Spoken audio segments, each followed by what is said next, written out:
जय माता दी मित्रों, आज के भी प्रश्न का उत्तर हमारे सनातन धर्म के शास्त्रों में लिखित मिल चुकी है। तो चलिए सीधे शास्त्र में लिखित बातें मैं आप सभी को बताता हूं ताकि किसी के मन में जरा से भी शंका ना रह जाए। तो चलिए शुरू करते हैं। तो सुनिए इस बारे में शास्त्र में क्या लिखित है। यह कहा जा सकता है कि धन से सुख मिलता है क्योंकि उससे प्रायः सभी आवश्यकताओं की पूर्ति होती है। यह सत्य भी है, परंतु यह सुख वस्तुत्व धन का ही नहीं है, हमारी आत्मा भावना का है। धन में तो सुख है ही नहीं, सुख है आत्मा की शांति में। जो अशांत है, दिन रात बढ़ती हुई कामना की आग से जलता है, उसको सुख कहाँ। जैसे आग में ईंधन तथा घी डालते रहने से आग बुझती नहीं और बढ़ती ही है, वैसे ही भोग कामना की पूर्ति से कामना घटती नहीं है बल्कि बढ़ती है। 100 लाख वाला हमेशा हजारों लाखों की चाह करता है और हजारों लाखों वाला करोड़ों अरबों की चाह करता है। एक नियम यह भी है कि एक अभाव की पूर्ति अनेकों नए अभाव की सृष्टि करने वाली होती है और जब तक अभाव का अनुभव है तब तक प्रतिकूलता है। प्रतिकूलता रहते चित्त सर्वथा अशांत रहेगा। अशांति चित्त में सुख हो ही नहीं सकता। लोग भूल से मानते हैं कि पैसे वाले बड़े सुखी होते हैं, क्योंकि यह बात यथार्थ नहीं है। उनके हृदय में जैसी आग धधकती है वैसे गरीबों के हृदय में शायद नहीं धधकती।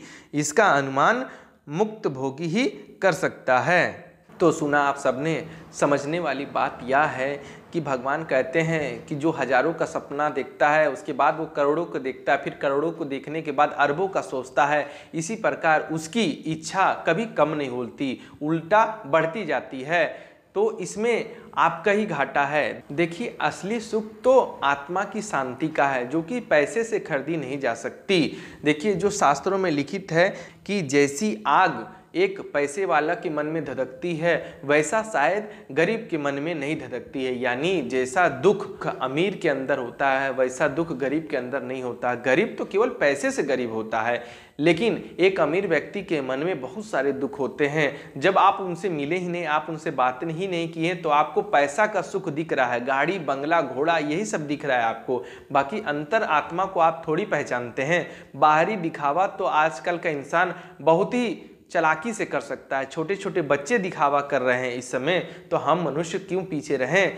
लेकिन देखिए परमात्मा को पाना ही परम सुख है और हमारे आत्मा को सुख देना ही सच्चा सुख है। पैसे से सभी सुख खरीदे नहीं जा सकते। हाँ, पैसों से वस्तुएं खरीदी जा सकती है, सामग्रियां खरीदी जा सकती है, जीने रहने खाने का व्यवस्था की जा सकती है पैसों के द्वारा, लेकिन आपका उद्देश्य हमेशा सही मार्ग की ओर होना चाहिए।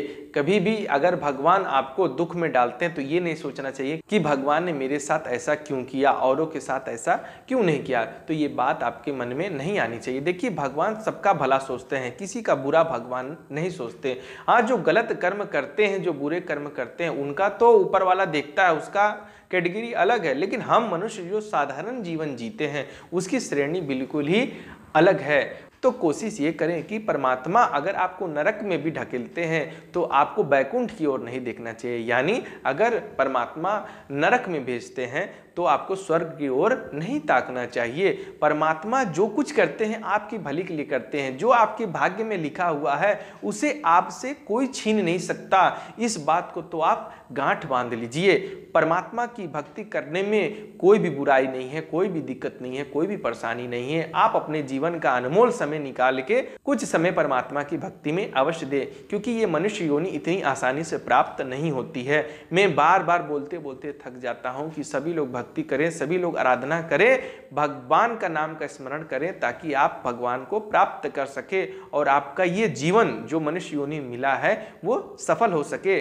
गाड़ी बंगला ले लेने से जीवन सफल नहीं हो जाता है। सच्चा सफल वो होता है जो भगवान को प्राप्त कर लेता है, वो सच्चा सफल होता है। तो अगर आपको भी ये जानकारी से कुछ सीख मिली हो तो चैनल को सब्सक्राइब जरूर करिएगा। जय माता दी।